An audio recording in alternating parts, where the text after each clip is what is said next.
Shansi, super rich guy. Multi-millionaire at 22 years old. Okay, maniwala kay Super amazing. So, alright, we are here today with Marvin Germo, the master, Mr. Stock Smarts, and we are recording for another podcast episode. We have a couple of questions, and we're going to try to limit this one to, say, an hour. So, Marvin, where do I, what account is this on? Para I can share it. profile ko lang. Profile, okay. Not yung normal na Shansi. Oh, may up na. Hindi, may fan page ka? Yung fan page. Wala hindi. Okay, sige, I will share. Okay, game. So we're now live. Ayan. Okay. Go.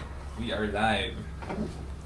By the way, today's episode we do have couple of giveaways care of Puritan's Pride. Oy, Puritan! Shout out to Jed who has sponsored this episode. So if you are going to want to join the giveaway, just comment on the section below, I want in. And please try to tune in for me to say ano bang keyword natin. I need a keyword. If I say Shansi Rich? No. Definitely not. That's not true. So if I say healthy habits within this episode, on that timestamp you have to comment and I'll DM you for your shipping address. Okay ba yun? Alright, Marvin, thank you for being able to join me here. Always an honor. Super layo pa nung biniyahe mo. Okay lang. Okay lang. It's always an honor to be with people who are much richer than what I've ever attained. Baliktad, no? Surround yourself with people who are richer than you.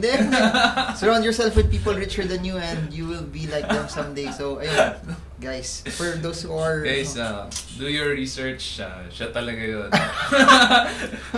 Okay, first question for some very few people who don't know this. Who is Marvin Germo? Marvin Germo? Whoa, that's a tough question. Medyo nahirapan ako pag ako yung tinatanong eh. I am a stock trader. That's basically it. Pero what I like about investing and business is it allows me to do things at my own terms. When I want to do it, what I want to do, yun. So parang I'm a person who pursues freedom more than security. Yun, that's a tagline, freedom over security. Oh, pero yun din, freedom kasi always has its risks eh. Yeah. Security is safe, pero you get something that you can hold on to na stable.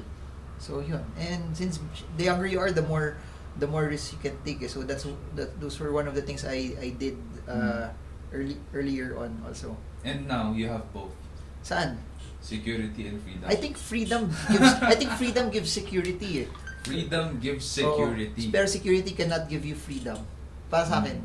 Parang you're free to do the things that you want because you're secure that you also have that whatever bases are covered. Pero at the start, if you are just going for security, probably you'll get what you want also, but you won't be able to have the freedom also to do the other things that you like. And that was my first parang I've seen so many people who earn a lot pero parang yung term na tinatawag nila na golden handcuffs, that they're earning a lot of money but they cannot leave what they're doing kasi they're stuck eh. Nakatali, they have to do this 9 to 5, 9 to 9 job and do it every day kasi either malaki yung lifestyle na sinusuportahan nila or they got this and they got that. That di sila makalis, or the business that they have to be there every day. So ako, the way I do things right now is I try to make it as much as possible na alam mo yun, you don't have to be there. And that's why I've been shifting. From a business perspective, I've taken less money doing something that I love to do as compared to earning massively. Pero it will take me out from doing things that allow me to be free as well. So I think that's what I value. So actually, sobrang galing, no? Kasi this guy is one of the few guys I know who has both freedom and Oh, hindi security naman. on a very high level. I'm 55 years old na. Ako yung naka-golden handcuffs na Hindi sinasabi hindi niya. naman. Ay, sobra. Wala Guys, pa akong... not true, Actually, yung not handcuffs true, ko, not true. pa lang, silver. Hindi ba ako Not true. gold Kung level? platinum nga siguro platinum. Wala. Pero naiintindihan ko yun. Sobrang gets ko yun, no? Na you're tied down. You have security. You're earning. You can support your lifestyle, your family. Pero it's hard to find freedom to travel the world like Marvin does, no? 9 months a year daw. No, Yan that's ang goal niya. That's the Ngayon, nasa 8 months a year. Di naman. That's the goal also. Pero yun yung thing also eh. Yung freedom, it gives you the ability na 10 years later, 15 years later, ayaw mo na mag-travel, you can do something else also. That's why may pros and cons yun. That's why some people who bought land and bought property 5-10 years ago kasi they're positioning here, sobrang laki ng pera nila ngayon kasi property prices have gone up massively over the past decade that it rewarded them also. So sa akin, yun yung hindi ko nakuha kasi yun din naman for me that if I want to say mahirap yung kailangan mong i-maintain lahat yun. So it will keep you tied here also. Pero in a way, in terms of appreciation, laki nung kinita nila. Yun nga lang, they have to be really here also, and they have especially those who got amortizations, they have to pay that monthly. And for me, ayoko at the back of my magkano ba yung kailangan ko bayaran every month. Gusto ko as much as possible medyo relax lang. So something like that. Pero kanya-kanya yan no? Kanya-kanya kung ano yung gusto mo sa buhay. If you want to travel or you want more freedom early on, and then pare kung kaya mo namang i-support yung lifestyle mo, lifestyle ng wife mo, ng kids mo, up to the second, third generation, just go for, earlier freedom. No one in his or her deathbed says na, I wish I made 1 more million. Oh, and no. This is what's interesting. A lot of people, when they get older, their biggest regret will not be the mistakes they made. Their biggest regret will be the things that they should have done that they never did. So yun yung things na gusto kong gawin. I want to parang not just maximize my potential but do the things that I also want to do habang buhay ka pa, habang malakas ka pa. Ano pa nga ba ang mga hindi mo pang nagagawa? I like to travel. Masaya mag-travel. Sobrang daming pwedeng hindi lang yung hindi alam ng tao. People always think travel is an expense, pero para sa akin, tumatalino ako dun eh. There are business ideas that I can get when I travel. There are investment ideas that I can get when I travel. That's why I've been very bullish about Facebook stock, because I know everything is really digital as well. That's why I like Globe as a stock right now, because Globe is heavily into GCash, and for those who've been to China, everything in China is digital. Wala nagka-cash doon. WeChat na lahat yung payment nila. So yung bagong cryptocurrency ng Facebook na Libra, it will do payments via Facebook Messenger and WhatsApp also. Pero difference lang nila, yung WeChat, WePay, Chinese yuan yung renminbi lang Yung Facebook, yung advantage nun is you want to transact in our ecosystem, pwede mo na gamitin yung sarili namin coin, hindi na dollar, hindi na peso, hindi na yen, yung ecosystem namin. I think, and I've said this because Facebook is doing it, I think it will be one of the most widely accepted na cryptocurrency. A lot of people kasi, tsaka yung difference nung Facebook cryptocurrency sa Bitcoin is, Bitcoin, it's based on nothing. Yung Facebook, it's based on social dollar. No, it's based on dollars. Kung ano yung nilagay mo na dollar, it's based on a basket of fixed currency. So, yung mga hardcore na nagki-crypto, ayaw nila kasi parang currency din talaga siya. Pero for others, for the wide majority, they'll accept this kasi crypto pala to, pero attached sa dollar, so hindi pala siya out of thin air. So may ganun. Pero I'm not I invest in cryptocurrencies, pero I'm not really heavy on crypto. I'm a stock market guy. So Facebook stock binibili ko. And yung alternative dun sa Philippines is GCash, which is Globe. So Globe stock, something like that. Ganun. How do you think that GCash would be affected once it rolls out here? Because Facebook, we are the world's heaviest users, di ba? Filipinos. And the race to digital currency is still on in our country. I'm not so sure how big will it be affected. Yung lamang ng I think lamang ng GCash is kahit sa brick and mortar na stores ngayon, nandun na sila eh. Yeah. So you will see a lot of people na may brick and mortar stores where people can transact using GCash eh. So Right. I don't know how that affects yung if Facebook or Libra will do that. Most likely it will, pero it's still ano pa eh, Libra will come out next year. It will come out next year. So I think at yung limitation ng GCash is it's only peso to peso. Yung ito is you want to buy something from the States, you can just use yung kung ano man platform gagamitin ng Facebook doon. Yeah. You can make a transaction. Yung GCash, it's limited lang to people who also have the GCash wallet or who has their QR code as well. So yeah, I think magiging ano siya. Baka mag-sync na lang sila Oh, together. I think mag-partner kasi sila. one of the biggest partners of Libra is also PayPal eh.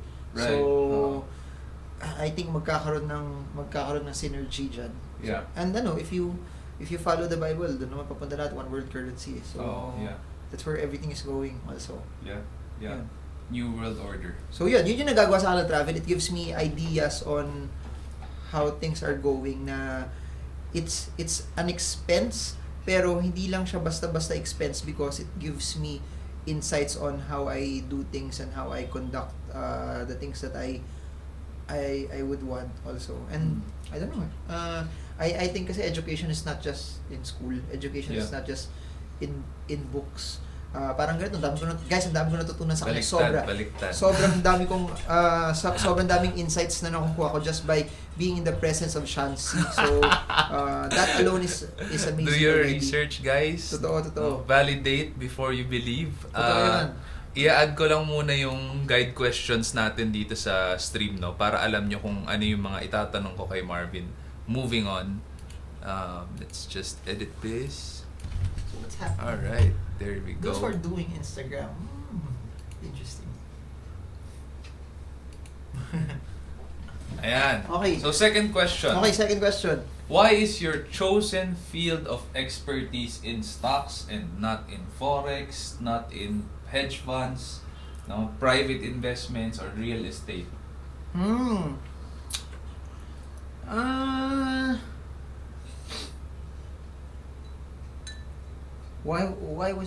Why did I choose it? Hindi ko siya pinili nung start eh, kasi nung nag-start ako, I was doing a lot of side hustles, businesses, then I was doing mutual funds. Then I stumbled across it lang eh.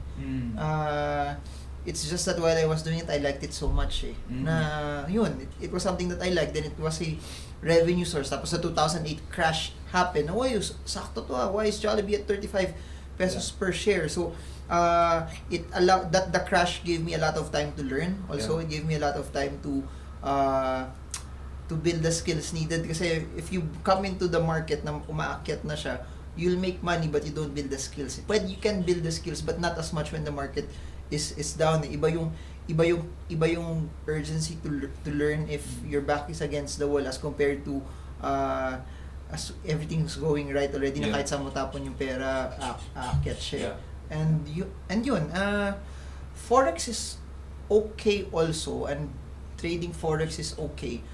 Ang daming advantages lalo sa Philippine market compared to Forex. Yung fees pa lang is cheaper. You don't have to transfer money from here going abroad, so you save up on those fees. When you're starting, those fees matter. Tapos when I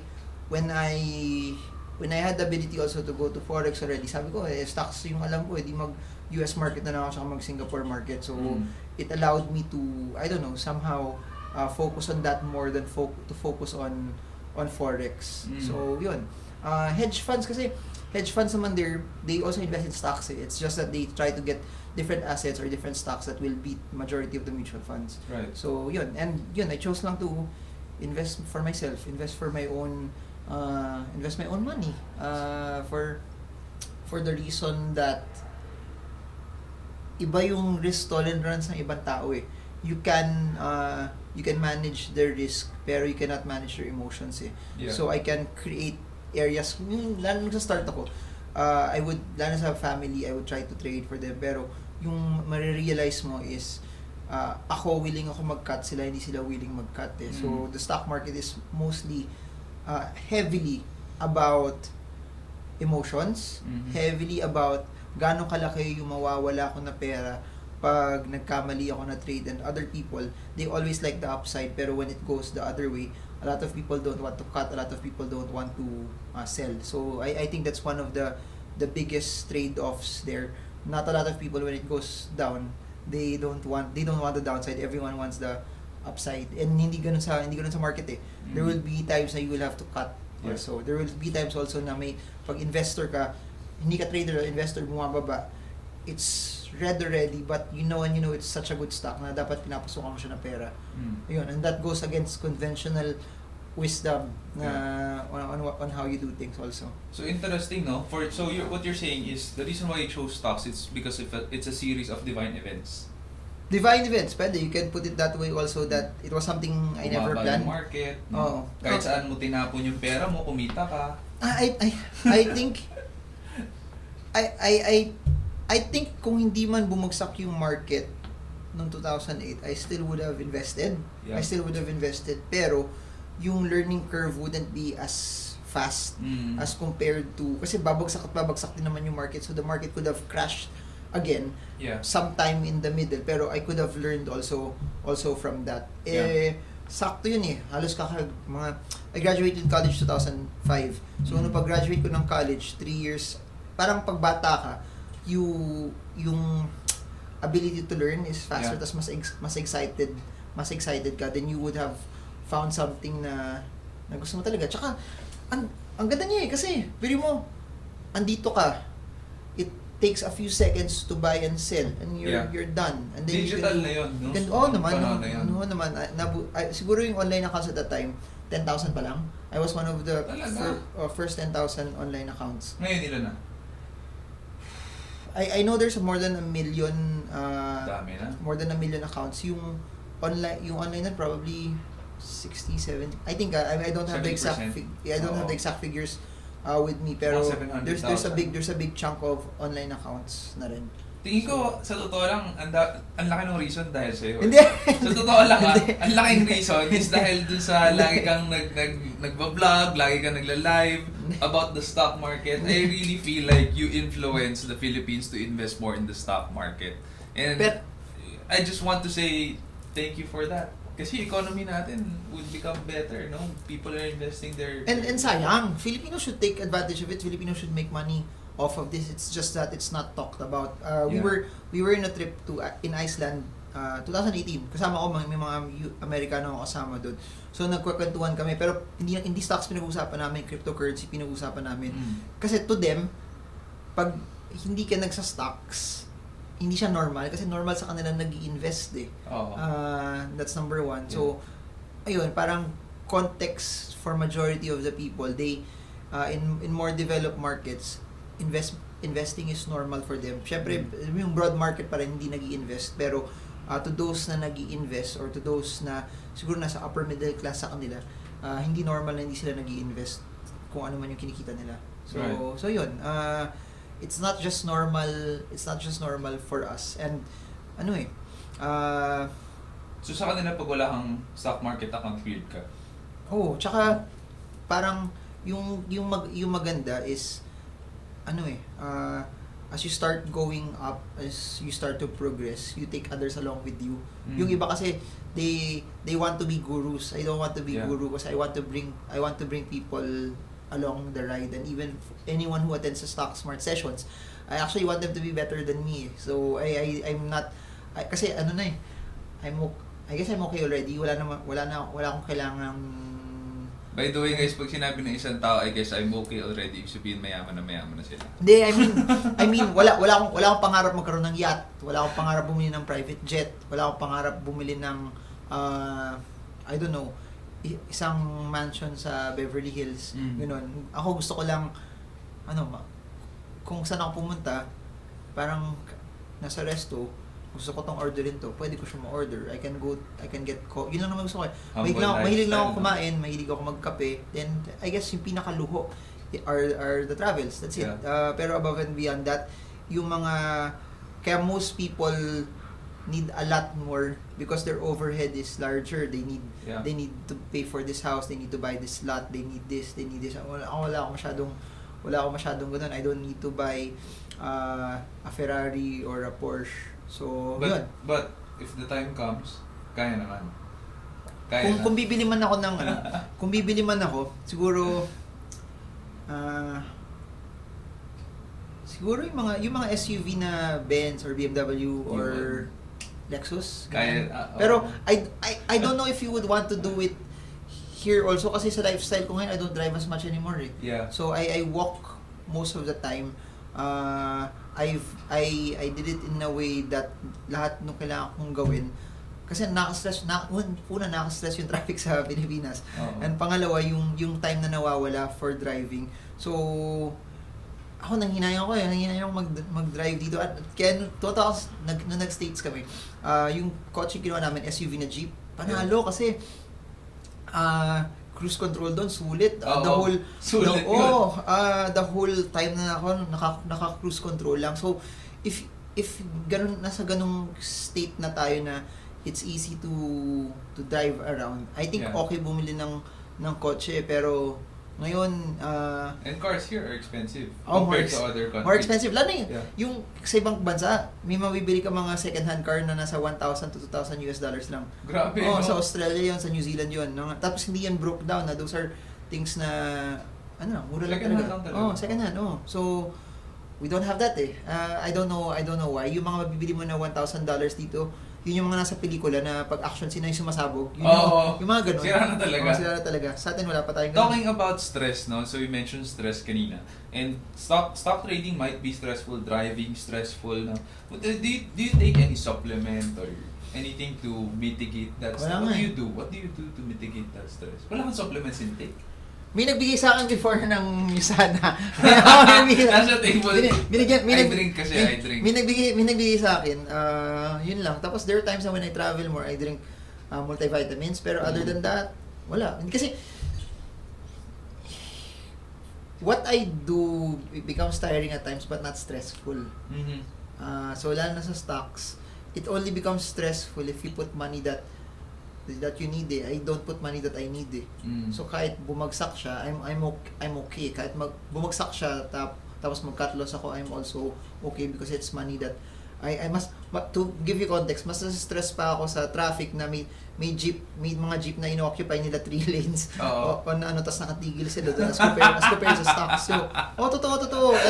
And the travels are not helping kasi you see it eh, ibang tao disiplinado sa ibang lugar.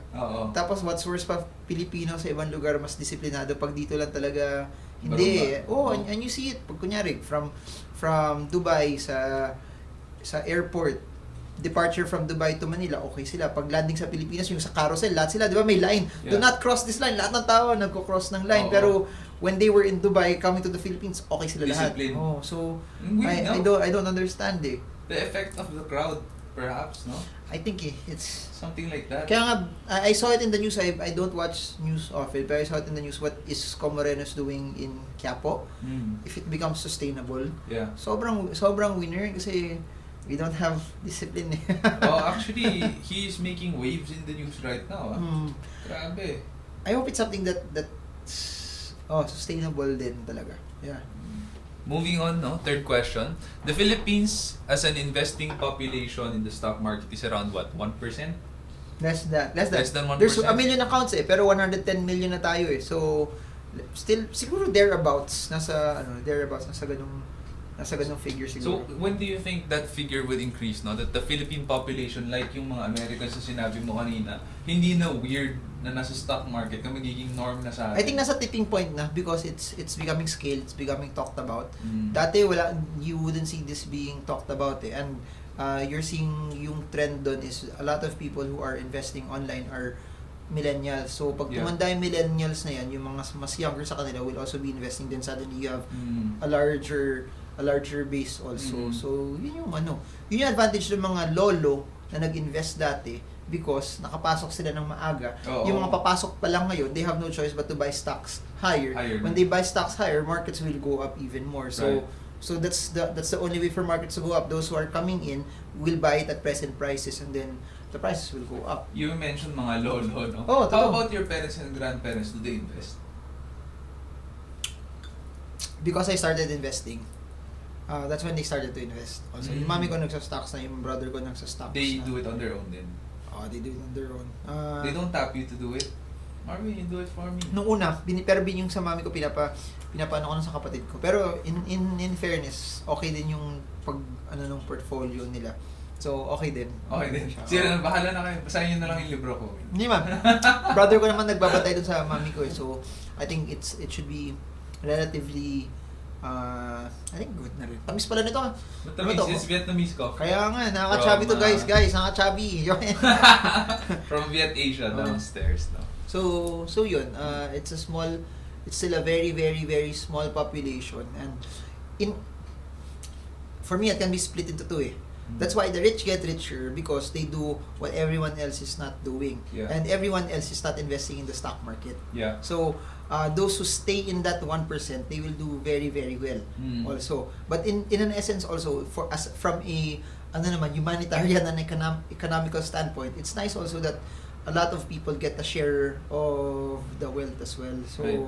So yun, if you cannot, Humanitarian. I mean, from a perspective na you want everyone to be involved or to take advantage of this, you want them to somehow get a piece of the pie also. And I think part of that, if you cannot start your own business, you're busy with your career, or doktor ka, invest ka na lang. At least you still get to be good at what your career is, or your job is, or your business is. In the same way, you just treat the stock market like a time deposit. You just buy stocks with high dividends, and then kung may capital appreciation yun, bonus na yun. Yeah. Galing. So, tipping point na pala tayo, no? Best for people to go in now, no? I think because yung pag-increase ng accounts has been it's starting to double from the previous years eh. And obvious na I've seen so many stockbrokers before na hindi nag-go online, they're now going online, and those who are going online, they're massive in their marketing push because they know that's where it is eh. And the more people have mobile phones, it will be easier for people to invest eh. So wala pa hindi siya ganun dati 5-10 years ago na lahat ng tao connected sa internet. Ngayon halos lahat connected na eh. So the ease to be able to buy and sell stocks. Kasi dati kailangan para mag-trade ka, dapat yung PC mo sa office may internet eh. Or kung paano kung sales agent ka, nasa labas ka lagi, wala kang PC, hindi ka makaka-trade. Ngayon, kung may phone ka, pwede mo gawin kahit saan. Ito hindi talaga ako familiar, no? Pero going back to sa mga foreigners na nakausap mo while in Iceland, do they trade on their own? Or do they have brokers? The brokers, when you say brokers, online naman eh. So everything is... No, I mean like, sorry, by tinatawag, broker, I mean tinatawag. I don't trading for them. I don't think there's a large amount of people who do that na kasi mas mahal yung fees eh. And then so they just trade on their own. Online eh. Lahat ng mga platforms din online like Ameritrade, they're all similar to the platforms you have here in the Philippines din. Pero online din sila. And for those brokerages, better for them kasi they can biri mo dati they have to hire 1,000 people to get this much reach. Ngayon, they just build one platform. Tapos walang hassle. Hindi nag-leave yun, hindi nagrereklamo, walang So, I think business-wise, mas high-tech pa yung ibang countries sa atin. So, I bet most of them are still using the online platform than going for the individual people na nag-ano. Next question, this is the fourth question we have. Do you read books or listen to podcasts? Read books and listen to podcasts? Yeah. What books do you read or what podcast? Ngayon, di na ako masyado nagbabasa ng books because ang dami ng sources na you can listen to online eh. Ngayon, what I listen to every day, yung mga economic reports na nangyayari sa what's happening, for example, sa trade war sa US. So, kunyari, YouTube lang, I search it, trade war, then whatever items that I can learn from it, I see anong impact nun sa US, anong impact nun sa China. So, it's more it's more based on anong gusto ko matutunan at a certain Yeah. on a certain day. So On-demand knowledge, no? on-demand knowledge of walang specific na na parang I get this book or I get this audiobook tapos I read everything in one go. Parang kung ano lang yung gusto kong matutunan, I try to zero in on that. Tapos yun, I spend more time researching on it. So Nag-YouTube Premium ka ba? Or may ads pa rin yun sa'yo?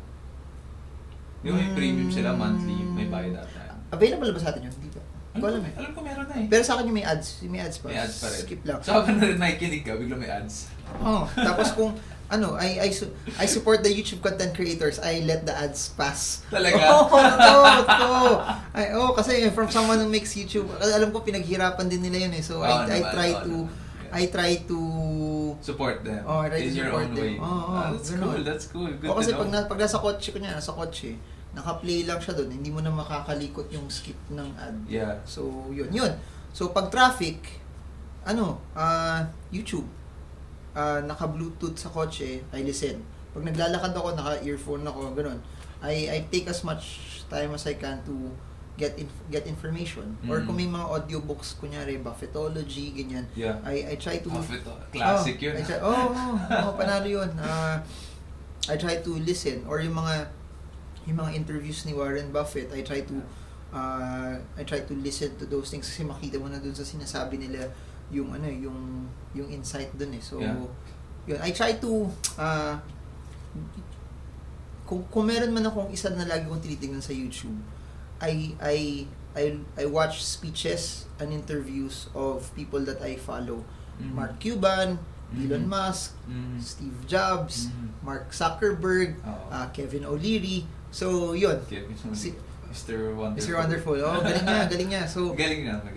So people like that, and then you hear their insights. Tapos yung maganda pa doon pag may Q&A, people ask them questions, and then you get to hear other things as well. So, kunyari Shark Tank, hindi lang yung pitches yung maganda doon eh. You get to hear their business philosophies eh. Yeah. Yung sabi pa ni Mark Cuban doon na okay yan, wag ka na, tama yung ginawa mo kasi sabi niya, I'd rather earn less working on my own than working for someone else. Pag ano yun, sabi ko, okay yan, grabe yung mentality eh. Yun, tas ngayon, after Kobe Bryant retired, he went into business and investing. Yung mentality niya about, yung Mamba mentality, how it relates to business, yun, I listen to a lot of those things also. So you follow Kobe Bryant? Oh, Kobe Bryant. His business. In YouTube? Oh, madami. Just search it and you'll see so many interviews about it there. I also subscribe to Udemy. Madaming mga courses doon. Pero, di ko kasi sila kilala eh. So, parang habang pinapakinggan ko sila, nabobore ako. Unlike someone na kilala mo na, parang it's easier to relate eh. Yeah. So, kaya hindi medyo personality driven din kasi parang idol ko to eh. Gusto kong yung ginagawa niya is Jeff Bezos. Ang galing niya. Yung ano niya sa Amazon, maliit na office lang. Si Jack Ma, madami din naniwala sa kanya sa start eh. Yun, yung mga stories na ganun. I like to listen to a lot of people who are parang 1,000 times more successful than me. Kasi there's a lot of room to grow eh. And when I was starting, I shared this. We have a show coming up in 700 Club.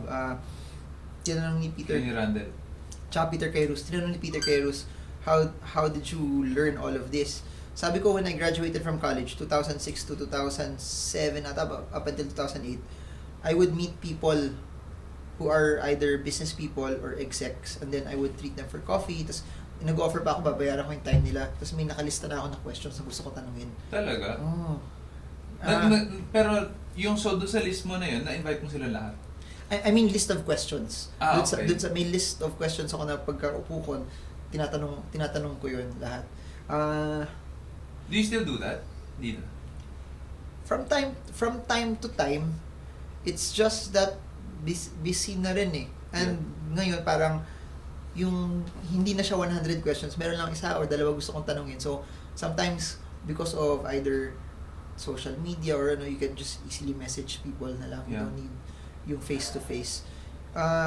Ako, ganun yung ginawa ko ngayon eh. Saan? Kinontak kita, tapos bumili Ay, ng hindi. pagkain, tsaka Hindi. kape. Tapos tinatanong ko na siya yung listahan ng mga questions. Yung baliktad is, Sean C. Marvin Germo. Guys, Okay, moving on. sinabi mo pa kanina, binili niya yung buong second floor ng building na to. So he doesn't just own the third floor, second floor pa. So renting. in the next 10 years, this is my prediction, he will own half of Aguirre already. No. So for those from DF, watch out. Oh. Ay, ito pa gusto ko sabihin. In terms of learning, no, madami tayo, may kamag-anak tayo na mayaman, may kaibigan kayo na mayaman. Yung biggest mistake of a lot of people is they come to their rich relative asking for money. Don't do that. Go to your rich relative and ask them how they did it. Kasi if you come after their money, you're shortchanging yourself eh. But if you come after how they did it, yun yung kunin nyo. Kunin mo yung ability, yung experience, how that was there eh. Instead na gawin mo silang ATM, try to learn from them, try to learn from their skills eh. Kasi it's skills that will make you money, it's not money. If they give you 1 million pesos, hindi mo alam paano i-replicate yun, mauubos yung 1 million eh. But if they give you the ability to make 1 million, that ability that they taught you, that could be worth 100 million pesos later on. So if given a chance to have 1 hour with any one of your, I don't know, like we call them like super mentors, ng mga sinusundan mo sa YouTube, who would it be? And why? 1 hour.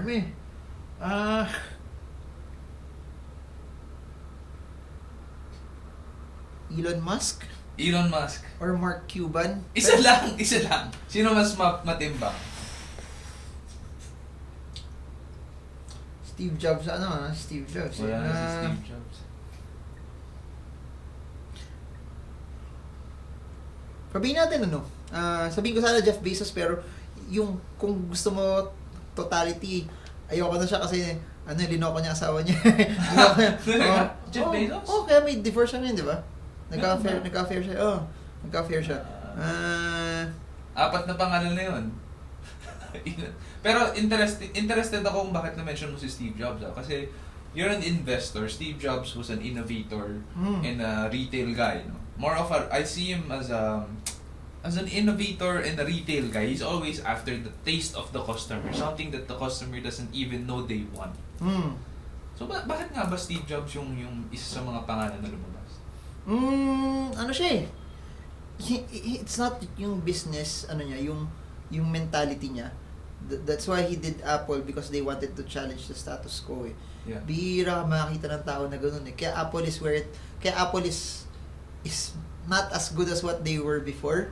Kasi wala na si Steve Jobs na ito yung normal, ito yung gawin natin eh. Yeah. So yun yung gusto ko sa kanya, yung things na imagine niya that was decades ahead of everyone else, nakita na niya yun eh. Right. So I as a person, madaming may sa kanya, he's a bad person eh, pero the way he thinks, the way he imagines things, sobrang amazing. Siguro if there's, but how would that impact you? sa akin, Because you're an sobrang investor. sobrang inspiring eh. As in sobrang inspiring yung the way he sees things and he does things eh. Pero kung tinatanong mo sino yung medyo close sa the way I see things, probably Mark Cuban, kasi nagbi-business din siya pero nag-i-invest din siya. So something like that. Tas nagto-talk din siya. That's somehow, tas mahilig din siya sa basketball. So that's somehow close to I guess what I do as well. So yun. Mark Cuban. Mark Cuban, astig. And he started out tech, no? Tech. Yung broadcast. Comcast. Grabe yun. Galing nun. Crazy. Galing nun. Crazy. Sobrang galing nun. So pero if you notice it, yung underlying team pareho sa kanila, Steve Jobs, Jeff Bezos, Elon Musk, Mark Cuban, they all did what was different eh. Yeah. Yun. So, ganun din eh. I posted this recently in my Facebook page that nung nag-graduate ako, lahat ng tao parang nagtaka bakit di ko tinuloy yung engineering course ko, bakit di ako nag-engineer. Yeah. Sabi, sayang, tapos nag-board exam ka pa. So, ayun, I just kept telling them, sayang if you do something na it will eat you up every day. Yeah. So, yun. I chose to do something that was different. I chose to do something that was risky. I chose to do something that was harder also. Pero, happiness is always More important. important eh. Yes. So, for some people, happiness to them is 8 hours a day, 100,000 pesos a month. You don't have to push them to earn more eh. Okay na sila dun eh. Yeah. For other people also, happiness for them is to make their business grow into 200 employees, having this reach. Yeah. And the money is not as important to them. Yeah. Tapos nakita mo sila, bakit di ka nagpapahinga? Eh, yun yung happiness din nila eh. Yeah. So yun, it's all, there's such a thing in social media ngayon na nagko-compare nyo yung tao, and that's where a lot of people will lose it because they keep comparing themselves to other people. The best way to do it is know what you're supposed to do, know what your calling is, know what your purpose is, know what your plans and goals are, and don't compare it with other people. Kasi yun lang eh.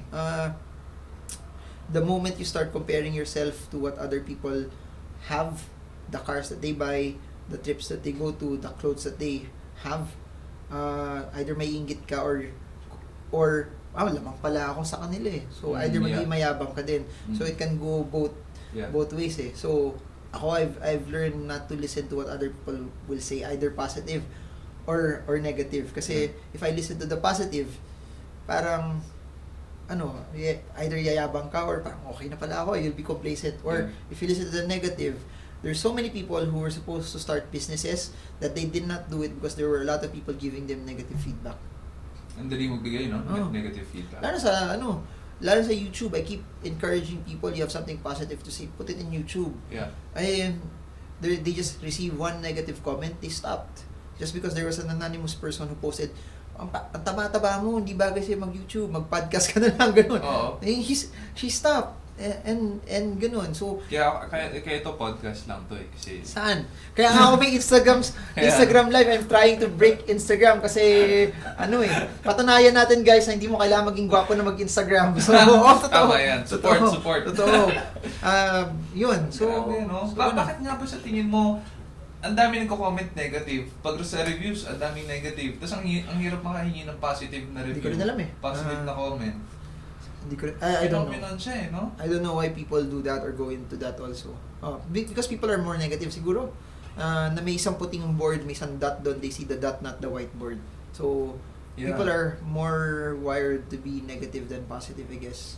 It's interesting, no? I think, interested ako to study kung does it take a more heightened emotion to leave a positive review or comment and a lower lower heightened emotion to leave a negative review or a negative comment. Kasi ang daming negative, ang daming toxicity sa social media. Tapos ang konti ng positive stuff, positive comments from real users. Kasi ito pa yung social media. What people think about social media is it's destroying your ecosystem because it causes people to be really bad eh. Parang ganun eh. Pero what people don't know is social media doesn't change people, it just exposes who you are eh. Yeah. Kung manira ka sa ibang tao, it just gives you another platform to do it eh. Yeah. I guess for some people who are not as vocal, it allows them to do it and say it na under a veil na hindi sila nakikita as well. So, interesting yung sinasabi mo. Ibig sabihin, pag chismoso ka, malakas kang manira sa office, tapos nagrarant ka sa social media, mas madali kang mahuli ng boss mo. Or in a way, pag chismoso ka, ang bilis mag-spread ng chismis kasi picture mo lang tapos may WhatsApp group ka, oy, guys, tingnan nyo to, ganun. Yes. So it also becomes easier as well. Kaso yung difference naman nun is this.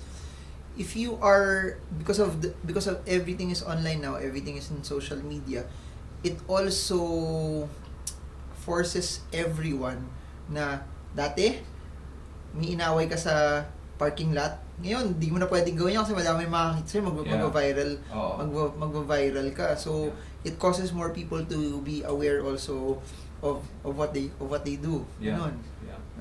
There was one time, I can't remember where this was. Basta parang bad trip na ako, tapos magbabayad na ako. Hi, Sir Marvin, I follow you. Ay, hello! Ganon. Kasi people know you and My followers now in Facebook is 108,000. In YouTube it's 26. Imagine if that doubles. Kung ngayon may nakakita na sa akin, how much more if the following gets bigger, you get more recognized, and the more you should be, I guess, nicer to a lot of people kasi it's easier to see you. Ganon. Galing, no? Yeah. Mas accountable ka ba to the world.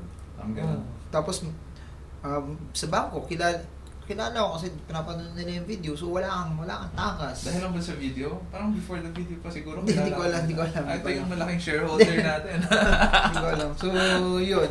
So, very interesting, no? Ito, interested talaga ako tanongin sa ito pong 6th question natin. We'll skip the 5th one. What is an average work day like for you? If you even work, I don't know if you work. Walang average kasi it's different every day. Sobrang it's different. Siguro if you can if I'll recommend the book, you can search this 4-hour work week. Tim Ferriss. Yeah, 4-hour work week. Parang ganoon siguro yung buhay ko na I get. Binasa mo ba? Tim Ferriss? No, hindi ko nabasa.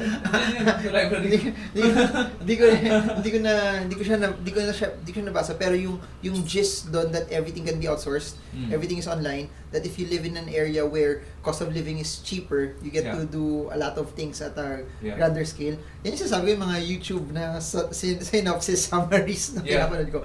So yun, na you get to live the life that you want at your own terms. So, may mga times na dire-diretso ako hanggang 2 a.m. nagwo-work ako. May mga times na gigising, tinetext ko wife ko, bad trip, wala akong nagawa sa araw na to kasi 1 p.m. ako nagising. Ganun. May mga ganung times also na for example, tomorrow after this, I have an interview in Bloomberg early morning. So, my morning will start very, very early. Pero after that, if I choose not to work, matulog na ako pag-uwi, okay lang din. Pero if I choose to be productive, I get to do something. I get to do something also after kasi yung stock market element doon takes just 30 minutes, less than 30 minutes also to be able to execute and do it. So after that, I get to do other stuff as well. Right. So ganun. Hanggang 2 a.m., no? May mga times, may mga times agad. How many times do you get sick in a year doing this lifestyle? Sick? Paano sick? Magkasakit? Di ko alam eh. Parang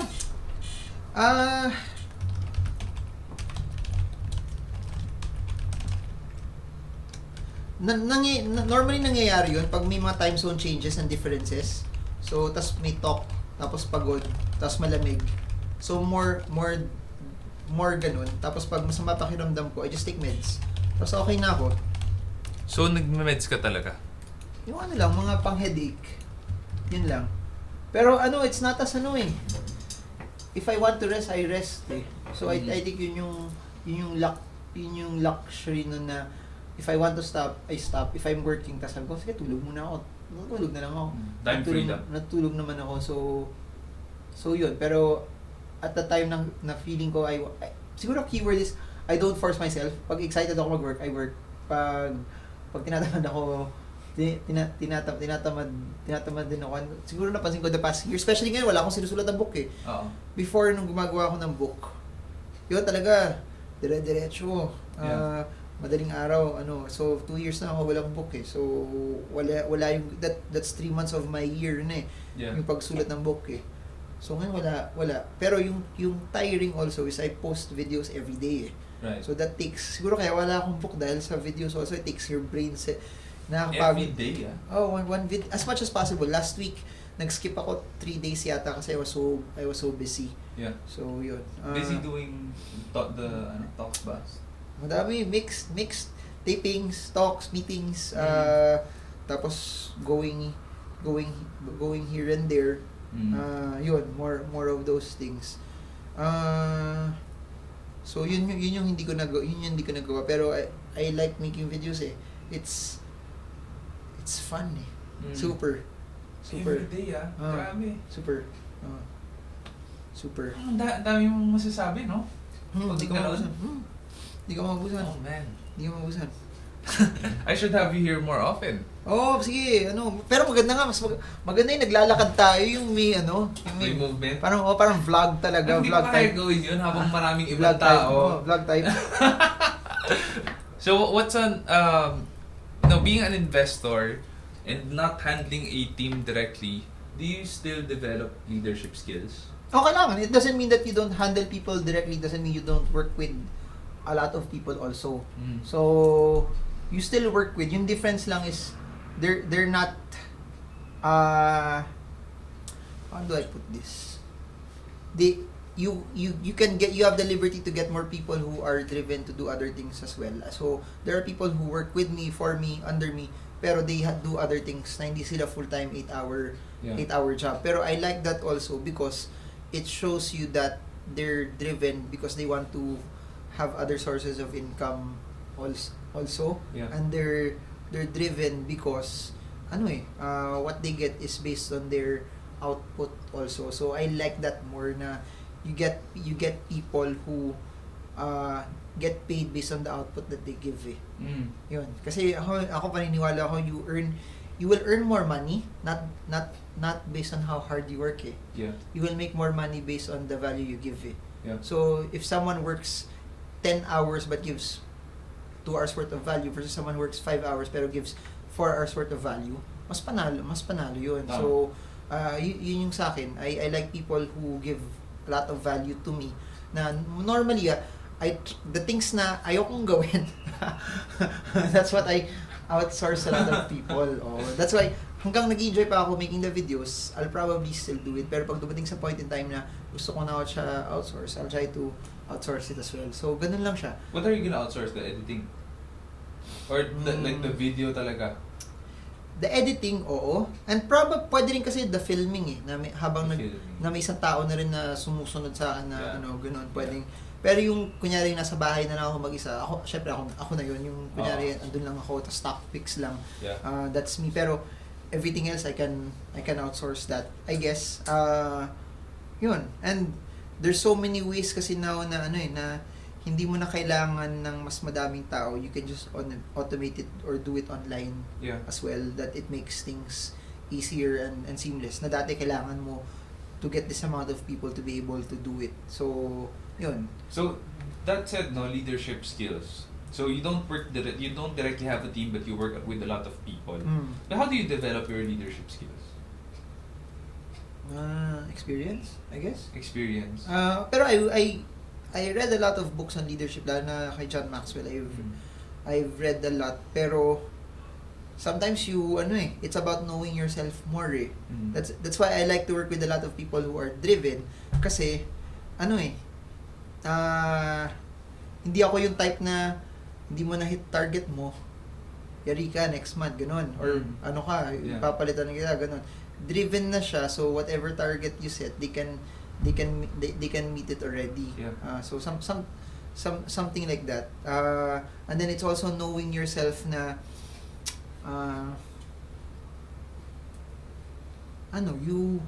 it's knowing yourself that this is the lifestyle that you want, na kasi the hardest part in business are the people below you. It's not your competitor. Yes. It's not your competitor. It's not yung the way you market it, but yung mas nagbibigay na stress are the people that's under you. Yeah. Yung mga ganun. And for example, barbershop, yung mga barbers, mahilig sila mangutang. Hindi namin hinayaan na magbali sila dun kasi nakita namin culture yun na hindi naman pera yung problema nila. They just don't handle it properly. Yeah. So ganun tapos kunyari, what if may tao kang nagmamakawa, manganganak yung asawa niya, what do you do? Kung pinagbigyan mo to, paano yung sa iba na hindi mo pinagbigyan dati? Yeah. So it's about knowing din kung ano yung style mo in leadership as well, and then surrounding yourself na hindi ka magaling dito, then just get someone who's good in managing that aspect. Pero a lot of those things I learned on the fly na I learned it on the fly. And I guess nakatulong din yung I was in corporate also for 5 years. Yeah. Through it also, and you see the type of person that you are and your style is, and then nakita mo na you are I'm better when the people around me who follow me are also inspired by what I do, Yeah. as compared to ito yung task natin, ito yung kailangan natin tapusin. So, two different things eh. Yes. Yun, ganun lang. How do I learn pa? Very, very specific eh. Kung may issue, I just talk to someone else na either mas madaming experience. Tapos tinatanong, ano gawin ko sa ganito? Ganun. Tapos I just base it from that. Yun lang. Mentorship, no? Mentors. Does it have to be someone dito? Pwedeng, parallel also, that's also going through the same thing na, for example, may barbershop ka, kausapin mo yung ibang tao na kaibigan mo na may barbershop din. Right. Or sa talks, kausapin mo yung tao na nagto-talk din. Sa stocks, kausapin mo rin yung tao na nagsa-stocks din. Ganun. Right. Or, gusto mo matuto na, wala akong alam sa digital marketing eh. Wala akong alam sa social media masyado eh. Yung mga pinag-uusapan yung mga algorithms, yun, wala akong alam sa ganun eh. So, kung curious lang ako, I just try to talk to people na may alam more than me. Ganun. Yeah. And then yun, I just, I just focus on the things that I know, yung hindi ko na alam. Yeah. Okay lang eh. I don't have to be good in a lot of things. I just Yeah. have to be good at one thing. Yeah. So,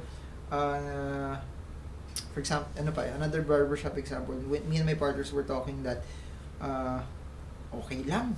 Kasi whatever happens here, we have other things na ginagawa natin that at least we're okay here in this business. Yeah. That whatever we get here is extra. lang, yeah. So lahat ng napagdaanan namin, lahat ng natutunan namin doon, it adds and makes us grow. Pero yung advantage namin is parang we had the liberty to do it without thinking na kung hindi to mag-fail, paano kami kakain? So, Kung hindi gumana, wala na. So, ganong, I guess, ganong experience. Right. Do you consider yourself as someone who's semi-retired? Wala. Naputol ba? Alin? Hindi pala. Kala ko naputol. What's your definition of retirement? Sorry about that. Coffee. So, it's okay. Shout out, by the way, to Mr. JC Del Rosario, the billionaire owner of Juan Carlo Catering, one of my clients. Talaga? Hello, Yeah. JC. And Hindi ka nagkamali kay Shad. Super yaman yan. So, ako nga nagsiservice sa website nila eh. pero he's doing it out of pure passion and skill. And to Aya Chester C, no? Thank you for tuning in, Aya Chester. Miss ko na kayo. So yeah, do you consider yourself as semi-retired? What's your definition of retirement though? Retirement is when you no longer have to work for a living. Ako yan, sort of. Retired ka na talaga. Kung yan, sort of. Pero, hindi, this is what people don't get eh. If you don't have to work for a living, you work more pa eh. Okay. Oh, kasi How? you get to do the things that you like, and then as you get to do the things that you like, you get to be good at it. As you get to be good at it, suddenly people will pay you for it. Then you make more money pa off of it. Kasi, ito napansin ko, a lot of people want to retire because they don't like what they're doing. Yeah. Na parang, matapos na to, makakuha na ng retirement. Pero what they don't understand is, once they stop doing that, ano na gagawin mo? Yeah. Ano gagawin mo? I was telling you na one month sa States. It was fun. Pero, there were times na, ano gagawin mo? Ganun. Oo. So, Wala ka na magawa. it's nice that you become challenged eh. And that's why you will notice it also. Majority of the people who become super rich, they're not doing it for the money. Ed Garcia, 3 billion pesos, 32 years old. Kung may 3 billion ka, lalagay mo na sa bonds yun. Hanggang apo niya, mayaman na sila forever eh. Pero he wasn't doing it for the money, he was doing it for the game eh. 3 billion, he used it to start Double Dragon. So, Injap siya. Injap Sia. Ed Garcia. Edgar. Injap Sia. Yun. So, so things like that. I guess yung lamang lang nun is, if this does not work out, parang if it goes to zero, okay lang.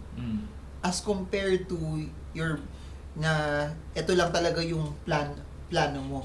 Siguro I had the liberty na at the start sobrang tipid ko, sobrang hindi ako gumagastos, that for the 7+ years I try to invest as much as I can, and then what people see now are the travels eh, but what they didn't see was the things that was done prior to that. Yung dati sobrang Frugal. kumakain ako lagi araw-araw nung crispy chicken fillet ng McDo. Araw-araw kasi yung pinakamura eh. Tapos makadalawang order ka na 100 pesos lang, dalawa pa yung rice mo. So things like that. Those are things that dati pag nag-Starbucks ako dati, parang either luho na to or sobrang pagod na ako na I wanted to treat myself. Oo. Yun. So, Naging guilty ka pa, no? medyo parang, mahal to ganun. Oo. Mahal to or sige, tambay kayo with friends eh. So, kailangan Yeah. at least, you get to tambay also. Yeah. Dati, 2006, nauso yung mga digicams eh. Yung mga 3 megapixels, ganyan. Oo. Hindi ako as in, bumili ako ng digicam noon, second hand pa sa kaibigan ko na nag-upgrade na siya. Pero Oo. pinag-ipunan ko talaga yun kasi ayoko gastusin yung savings, ayoko gastusin yung invest ko. So, ayun, there were things at the start na sobrang tiis. Yeah. Pero it always works. Patience always wins. And I don't look at I'm not playing for the short term, I'm playing for the long term. What I'm doing now is something that I planned 7-8 years ago. Yeah. And what I'm planning now, I'm not planning for next year. I'm planning for what I will do 5-10 years from now. Yeah. Kaya yung pinag-usapan natin bago tayo nag-online, that's something that I plan to do for the Kasama next yun. years. Oo. Ganon. That's how I try to do things. I'm not looking at this. So kahit matalo ako dito, Oo. I'm looking at this. Oo. So something like that. Gawin natin. Yun. Kaya Let's go back to your books. No? How much has publishing your books helped in saan? this entire slew of your long-term vision? In what way? Help in what way?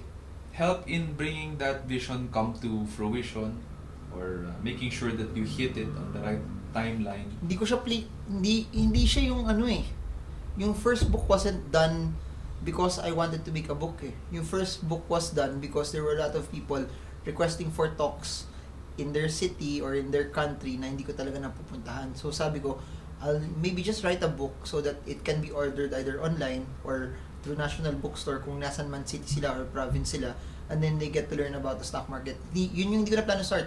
I didn't plan for it to be 5 books. I just planned just one and then just try it and then see how it goes. And then when I started writing the first one, sige sabi ko, let's try to do 10. Yung goal ko sana was 1 book a year for 10 years. Natigil ako na 2017 eh. So, it wasn't something that was really planned kasi I'm not a natural writer eh. I like speaking more than writing eh. So, it's very very hard for me to write than to speak eh. So, yun, it's something that I had to be very very intentional to do eh. And in terms of what you're talking about in terms of reach or Reach in terms of revenue. yung lamang ng books is there are people who go to national bookstore that don't know anything about stocks but they see the book, they get interested. I think that's one facet na nakatulong because it taps the book reading market that not necessarily stocks pero mahilig lang talaga sila magbasa and they stumbled across it.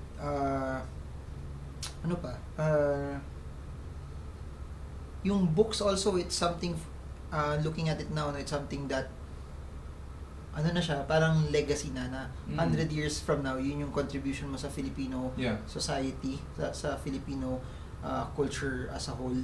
So it's something that will go beyond you already. So yun magandang aspect din yun. It allows me to give my ideas to people, especially hindi mahilig mag-invest yung mga tao eh. So it's me trying to change the way people would think as well. Right. So from that aspect, okay siya. From an investment standpoint, what people don't see is books is an asset.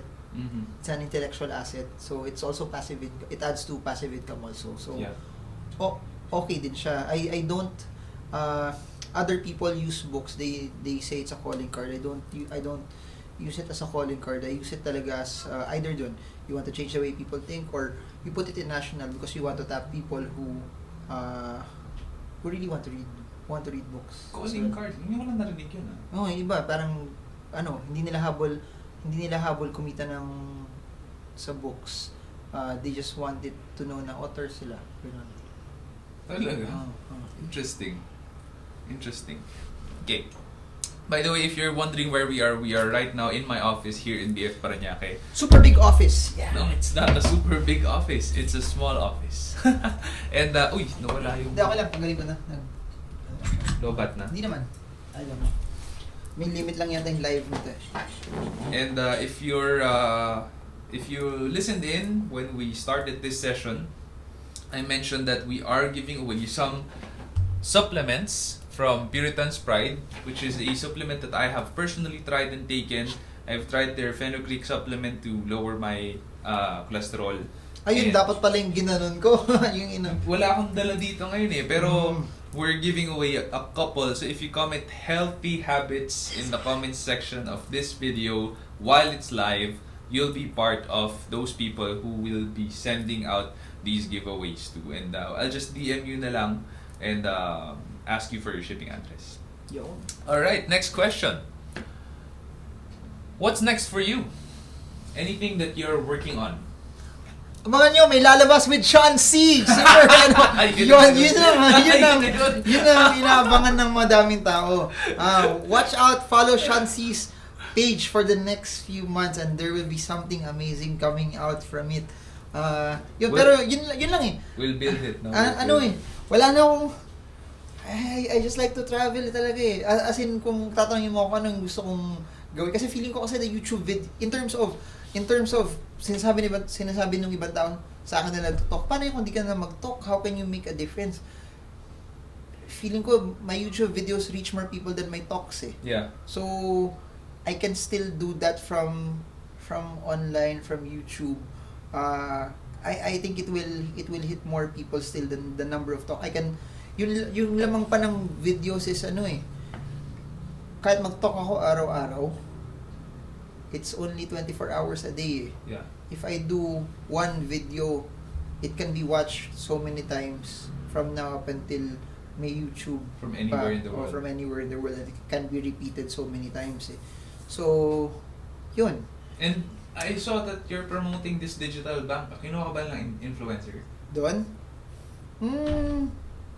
Or you're really just promoting it? May I work with a lot of banks din. I like what they did kasi I wanted to promote what they did kasi walang ganun sa Pilipinas eh. What's the name of that bank ING. again? ING. Well, you don't have that in the Philippines na makaka-deposit ka without a check. Pipicturean mo ng check. Picturean mo lang. Tapos it gets deposited into your account. Ang galing ng technology. Pero when you know what's interesting, when I posted that, sobrang dami nag-message sa akin from overseas. Sabi nila, ginagawa na namin yung 10 years ago. Sabi nila, wala pang ganyan sa Pilipinas. Hindi so, na. That's the way banking was or is in other countries already. Sobrang late lang tayo on how it's been done. Kaya sayang. That's why yun yung maganda sa when you start to travel, you get to see things differently kasi bili mo, makaka-open ka ng bank account sa Australia kahit wala ka pa sa Australia. Makaka-open ka ng bank account sa Canada kahit wala ka doon. Things like that. Dito, pagkuha mo lang ng ATM, ang hirap already. That's why, paulit-ulit ko sa amin GCash. Sobrang amazing yun. Kasi, it will allow people na never nagkaka-bank account, magkakaroon na ng debit card-like functions eh.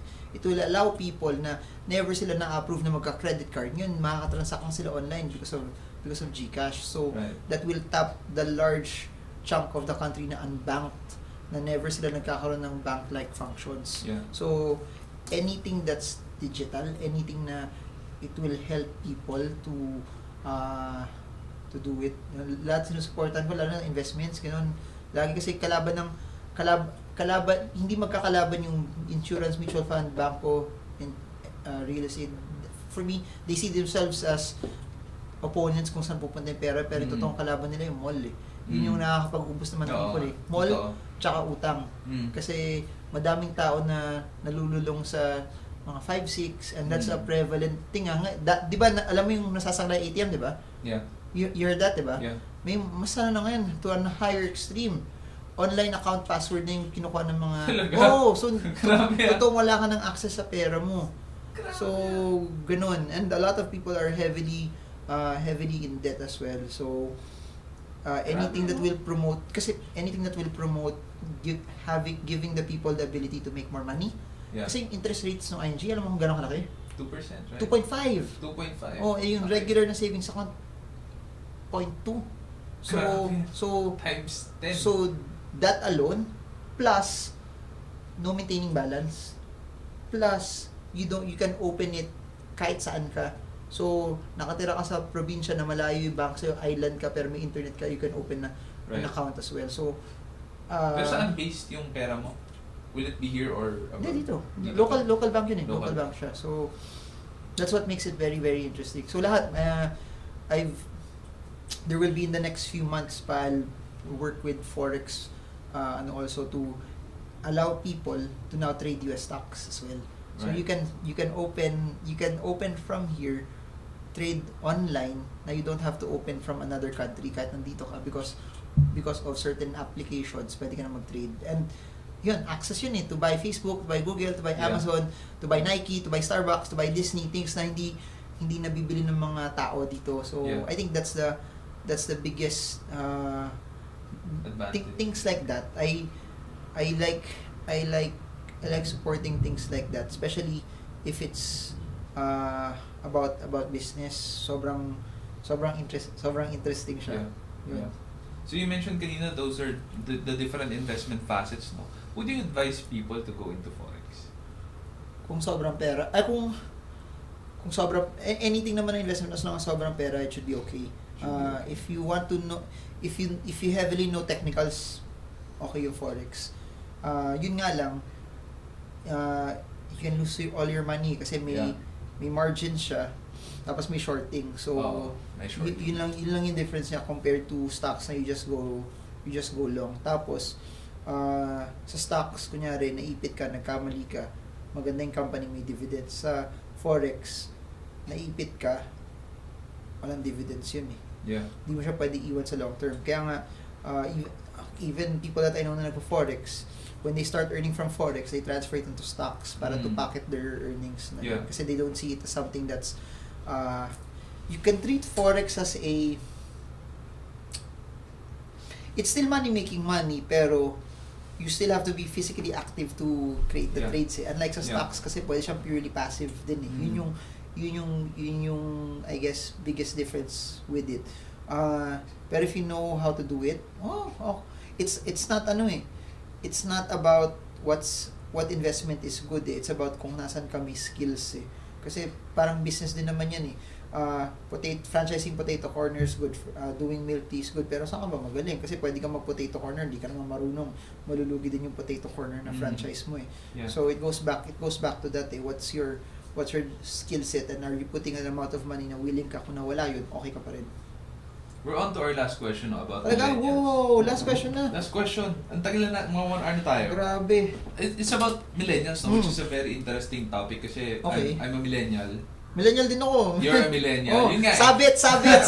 Sabit sa parang... No? And a lot of our listeners are millennials. Mm. So, that said, CNBC released a news. I think I caught wind of it just last night, no? Okay. Or day. Na millennials, over 50% think that they will become millionaires. Okay. And I think this is in dollar millionaires, not Okay. peso millionaires.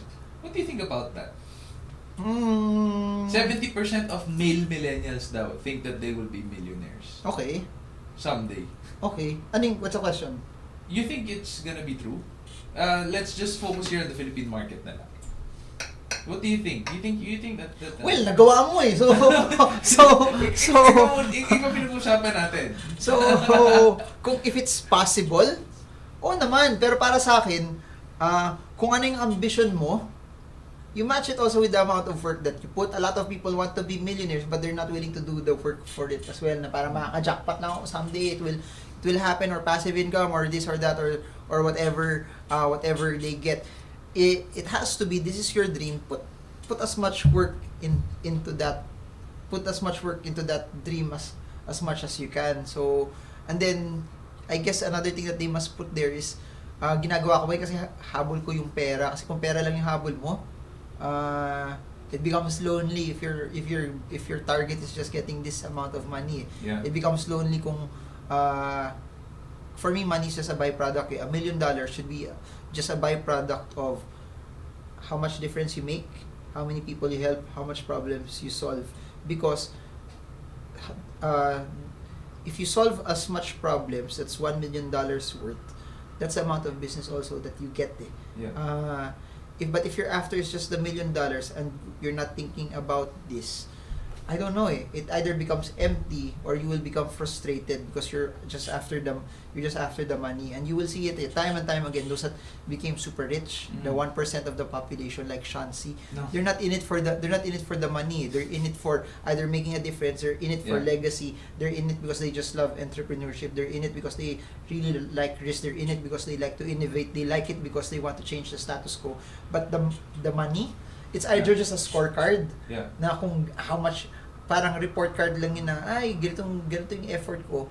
Parang, it's just a validation lang siya of what you get, but it was never the end goal. Right. So, if your end goal is just getting the million, doon magkaka-problem. Right. But if your end goal is doing what you want, or you want to get the million, pero the way you did it, hindi ka masaya. Nagtrabaho ka 18 hours. Hindi mo masama magtrabaho 18 hours, pero the way you did it was something na you burned yourself out doing it. Hindi na ako. I'd rather just have $200,000, $200,000, pero masaya ako sa ginagawa ko, versus getting $1 million na hindi ako masaya sa ginagawa ko. So, yun. So you think it's likely that it will happen? 50% of the millennials here in the Philippines will become millionaires. Hard to say. Hard to say. Depende sa yung rate of increase ng inflation. Pero that's a statistic na, isang statistic na hindi alam ng tao, to be in the upper 10%, US na to na considered upper 10% of the US market ka na, you're already earning $200,000 US. Sorry. A year. Sorry, not 200. You're earning $100,000 US per year. So upper that's 10%. Upper 10%. That's already mga 5 million pesos. If you are earning, I think 20 million, I think 20 million. That's around 200,000. I think. So 20 million a year, you're in the upper 1% already of their population. 20 million. You're the upper. 400,000. If you're earning around 400,000, you're the upper 1% of their population. So for 50% of the people to get that, it has to be yung mga nasa upper portion will be earning more than that as well, or unless mag-shift the way things are in the Philippines. Alam mo yung difference ng kung bakit mayaman ng US tsaka China versus the Philippines, and mayaman yung Israel? Hindi. Ano? Because they create things that they sell to the whole world. Sa atin, we create things and we just sell to the Philippines. So sa kanila, they're not just earning off the US market, they're earning outside also. So their marketplace becomes big. Sa atin, if you notice, lahat ng yumayaman dito from SM to with the exception of Jollibee siguro, SM, some portions SM, but Ayala and all of the other businesses here, all of their businesses are catered to the Filipinos lang. Right. Filipinos don't make businesses and sell it to other portions of the world. That's if we do that sana, then probably there's a big chance na the wealth becomes relatively bigger and distributed. Kasi your target market is not anymore just the Philippines. Your target market is outside already. So kung ganun, I think pwede. Pero it will require a lot of ingenuity and innovation na at the rate, if you see a generation doing that, I think pwede. Pero if people will just stay where they are, yung normal trajectory natin, I don't know also. Pero there will be a lot of factors na makikita mo na if a lot of Filipinos will be multimillionaires or will be dollar millionaires, that means BGC will be super expensive na. Yes. That means Makati will be super expensive. That's why Silicon Valley ngayon, San Francisco, wala na masyadong nakatira doon na bata ngayon or talagang ano kasi it's so expensive because of those Silicon Valley people that have a lot of money that kaya tumataas yung presyo. Yeah. So when you see that happen, everything here will be the lifestyle here will change na probably kasi wala kang makuha helper kasi they'll work with something na higher yung pay nila. Correct. So ayun, there will be a tipping point where everything that gets labor intensive because mataas na yung cost mo for labor, I think that will shift also. Right. Is it possible? Maganda sana kung madaming maging milyonaryo, pero I don't know eh. Too early to tell. I want a lot of people to be millionaires, especially good people to be millionaires, pero I don't know, the numbers are saying it's always going to be a small portion of the population that will be there eh. Pero what needs to be a bigger factor to be concerned of is middle class. We need the middle class to be larger, not just 30%, not just 40%. It has to be 90% of the population that becomes middle class. That's why Australia, Japan, New Zealand, and majority of the European countries are better. Kahit yung economy nila is not as fast, is because all of them are middle class. Sa atin, malakas yung economy, pero it's just a small portion of the population taking advantage of it. Right. Ganun lang. And how do you think it will shift there? If we have more entrepreneurs. Wala tayong entrepreneurs eh. So there is a big lack of entrepreneurs pa rin. Wala masyadong entrepreneurs eh. There's yung disproportionate, the amount of people. Ito na lang, punta ka sa lahat ng tao na may foreign workers, Filipino, Indian.